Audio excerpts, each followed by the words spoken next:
extra time.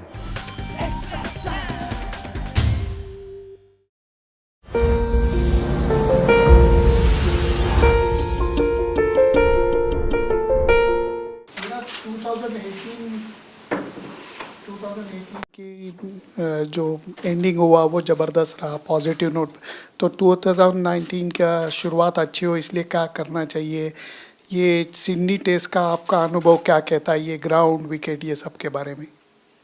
ज़रूर sir, हमारा साल काफ़ी अच्छा ख़त्म हुआ और हम कोशिश करेंगे कि ये साल भी अच्छा शुरू करें।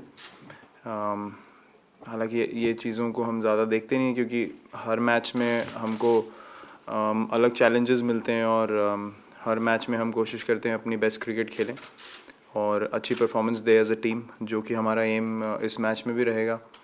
और हमारे लिए एक सिंगल अलग टेस्ट मैच की तरह हम इसको ले रहे हैं, जो कि हमें पूरी इंटेंसिटी और पूरे एफर्ट से खेलना है। और एमसीजी में जो हमने अच्छी चीज़ें करी उसको दोबारा रिपीट करना काफ़ी ज़रूरी होगा। ये वाले टेस्ट में हमेशा विकेट यूजुअली पहले 2-3 दिन अच्छा रहता है बैटिंग के लिए, जो पहले हमने विकेट्स देखें, और बाद में रिवर्स स्विंग और स्पिन प्ले में आते हैं।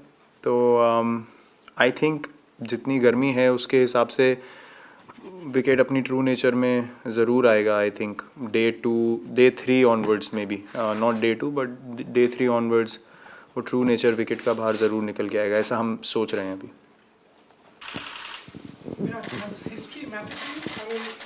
From 1947-48, India has been touring Australia. We've never beaten Australia in a test series.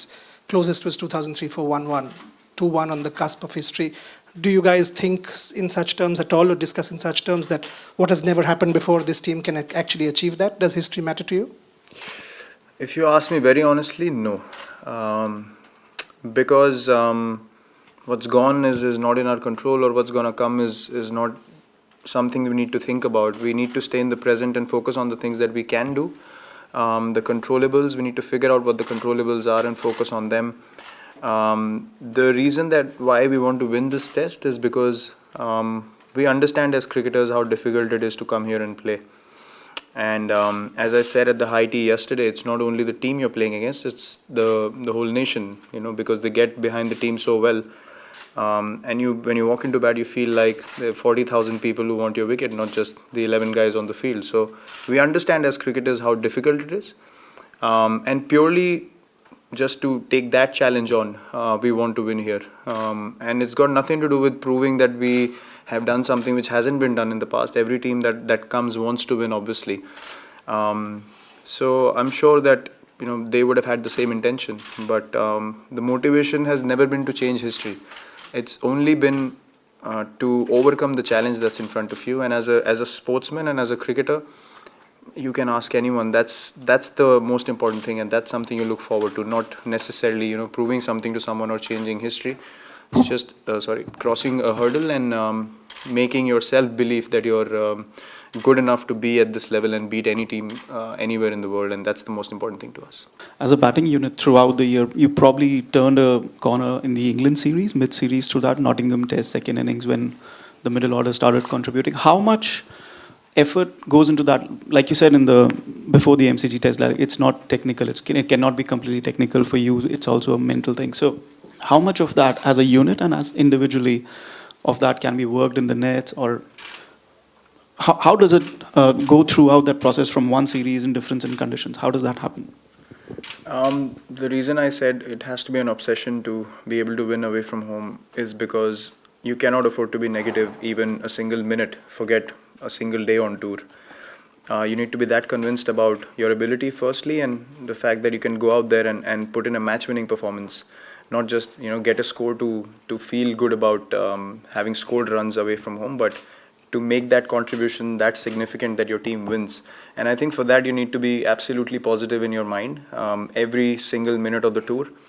That's why I said it's 80% mental and 20 technical. Even if you're going through a sort of a lean patch or something like that, you go into the nets and challenge yourself so that you can mentally get over that barrier, not necessarily feel good about the positions you're getting into. Because unless you're looking forward to the challenge in the middle, it's not going to happen. So every time we've played well, you can see as a group, you notice the body language of all the batsmen walking in. and you see the way they defend the ball or even leave the ball, there's intent, and that can only come when you're absolutely positive in your head and so sure of yourself that you can do what the team wants you to do. And it's an individual responsibility to get into that frame of mind, and that I think is expected of any cricketer playing at the international level. And the guys have understood it. In this series, we've stood up at the right times, and when everything comes together, you obviously feel good as a team. And I'm sure the whole group is looking forward to another challenge in this test to support our bowlers equally, because they've been just outstanding. Virat, Happy New Year. Have you got any New Year's resolutions? Resolutions? Not really. I think every day can be a New Year's Eve if you want it to be. There are opportunities and there's something to look forward to every day. So I personally don't look at these things as something very special and now you need to start working on something. If you want to do something special, every day is an opportunity. So look, it's for me, it's being able to contribute for the team, being able to stay at the top of my game physically and mentally, and just help the team in any way possible. And that's something that gives me a lot of satisfaction as a cricketer. And I'm not talking about myself as a captain, but just to be able to go out on the field and just be 110% every ball is something that gives me a lot of satisfaction at the end of the day. And I want to be able to continue that for as long as possible for the team. Virat, you've spoken about the obsession. Are you the most obsessive person in the team, or do you think everyone else is more as obsessive? Is that your thing to impose on the others, or is there anyone who's more obsessive than you? With me, it might be seen a lot more, but I can guarantee everyone is obsessed about winning in very difficult conditions. If you see, after the last wicket fell in the last game, everyone's emotions came out. Even the quietest. I saw Pujara in the replay after, and Jinx as well. I've never seen them so excited. So I think because we understand that as a team, when you push in one direction and things go well, you feel proud of the fact that you're able to counter so many things that are up against you. And it has to be an obsession. If it's an obsession, it won't stop at 1 or 2 games. If it's something that was a goal, then it stops at 1 or 2 games. But when you're obsessed about just playing good quality cricket and achieving excellence, then I don't think you, as a team, you want to stop at 2 games. You want to finish the series well and then get together and enjoy as a team afterwards. So I'm very sure, and I've seen in the change room, the guys are very optimistic and looking forward to this test as well. Rest of the series ahead 2-1, close to creating history. What's been the captain's message to the boys? Well, as I just mentioned, at this stage, I honestly feel like there's nothing to be said at all, because you sense energy in the change room and the guys just want to step out on the field. Even the last test match, the last day when it was raining, I didn't see anyone sit down. Everyone was walking around, doing something or the other, just warming up, doing their stretches and stuff like that, just to be able to get on the field. And we want to get on the field, and we definitely don't want to feel comfortable sitting in the change room. We want to be out there doing what we know best, and understanding that we want to do it more than anything. And at this stage, honestly, there's nothing that needs to be said, because everyone's very, very focused. Virat, hi. Just briefly on Ashwin, he only plays one format now for the last 1.5 years for the country, and it's the second consecutive series that he's not able to finish, is not available for the latter part. So is that sort of a concern that one of your senior guys is not able to complete a series on account of injury? Well, it's unfortunate that he's had 2 niggles which are quite similar in the last couple of away tours. That's something that obviously him more than anyone else will be focused to correct. And the physio and trainer have spoken to him in terms of what's required in order to get over that injury. He's very important for sure. In Test cricket, he's a vital part of this team, and we want him to be 100% fit and for a longer period, so that he can contribute more to us in the Test format, as you mentioned. He's very disappointed with the fact that he's not able to recover in time, but the things that have been laid out to him, what needs to be done to get back to full fitness, and honestly, you can't really, predict an injury. When it happens, you just can manage it, and he's doing what he can to get over that injury. That's great. You obviously mentioned the history before, but for yourself personally, would this be your greatest achievement as a captain winning a test series here? Well, I don't know because it's only been 4 years. So if it happens, great, because I've come here the third time now on a test tour, and I understand how difficult it is to win here. Not necessarily your own performances, because at times you can put in a good performance in Australia, but to win as a team has been the biggest challenge for us. And the individual performances are honestly something that you don't even remember from the last tours, because winning is the most important thing at the end of the day. You might have your name up on the honors board, but if your team doesn't win, it doesn't really matter. So yeah, till now it would definitely be a big series win, not just for me but for the whole team, purely because of the fact that this is the place where we started our transition. To be honest, this particular venue is when MS gave up captaincy, and we had a totally young side starting at number 6 or 7 in the world.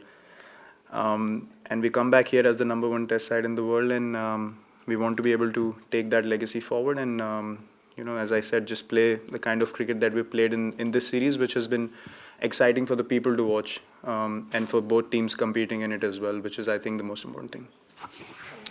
Virat, the last MCG victory must have been a very significant win during your captaincy career.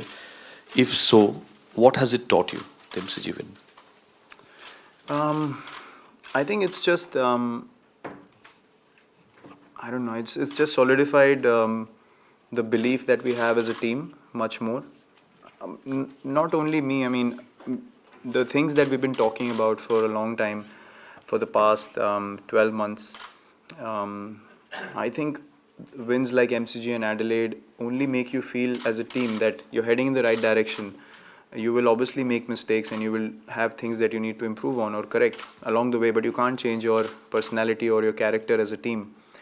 And when that comes through, you understand that against all the odds, you stuck together as a side, and eventually you start getting your results, and you start believing in yourself. You see guys, growing in their confidence levels, and that's a beautiful sight to see, because I think these kind of victories evolve you as a cricketer and as a person as well.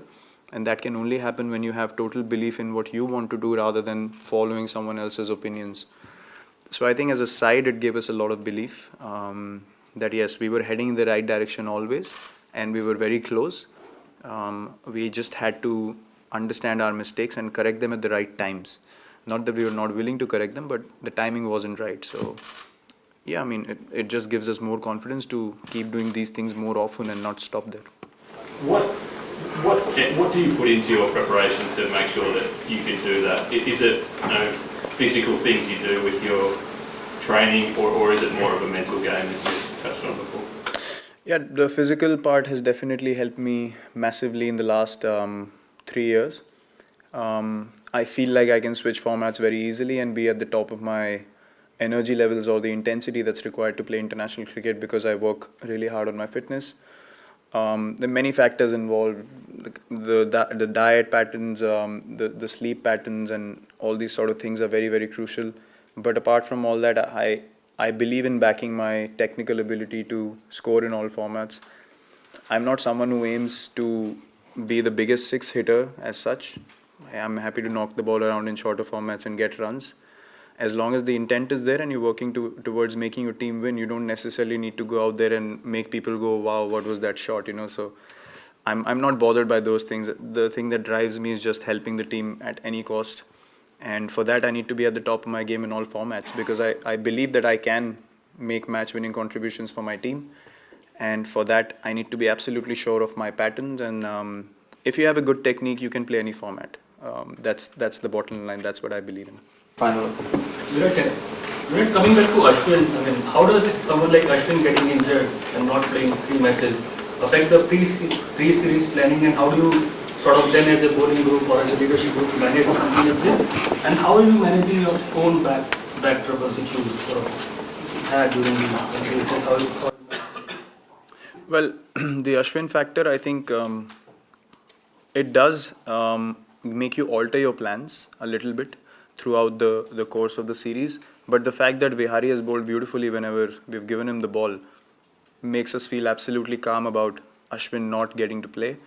It is obviously a disappointment for us as a team and for him personally, but if you see the way Vihari has bowled, he's looked like picking up a wicket whenever he comes to bowl. And he's pitching the ball in the right area, so we are looking at him as a solid bowling option right now, especially in this test match, because he's got pace on the ball, he puts in the effort, and he's economical, and that's all you need from a guy who's coming into bowl 10 to 12 overs a day. On my personal fitness concern, I've had disc issues since 2011. It's nothing new. I've been able to manage it because of the physical effort I've put in the last few years. And when you have a back which is which has disc issues, you can only maintain it that way. So I'm not too bothered by it. When the workload gets high, it can get into a spasm. I mean, you don't necessarily get serious issues. You get fine in 2-3 days, but at that point of time, you get into a spasm kind of a thing, which is very easy to heal. So I'm not too concerned with it. You just have to manage it physically and stay ahead of the injury. And I've been able to do it for now, and I'm sure I'll find out more options and more ways to keep countering that and be at the top of my fitness. I mean, it's inhuman or impossible to keep going on without niggles. And I think it's fine to have a few niggles here and there. You just need to be able to manage it very well. Hit the subscribe option and the bell icon to get all the exclusive sports videos on Extra Time.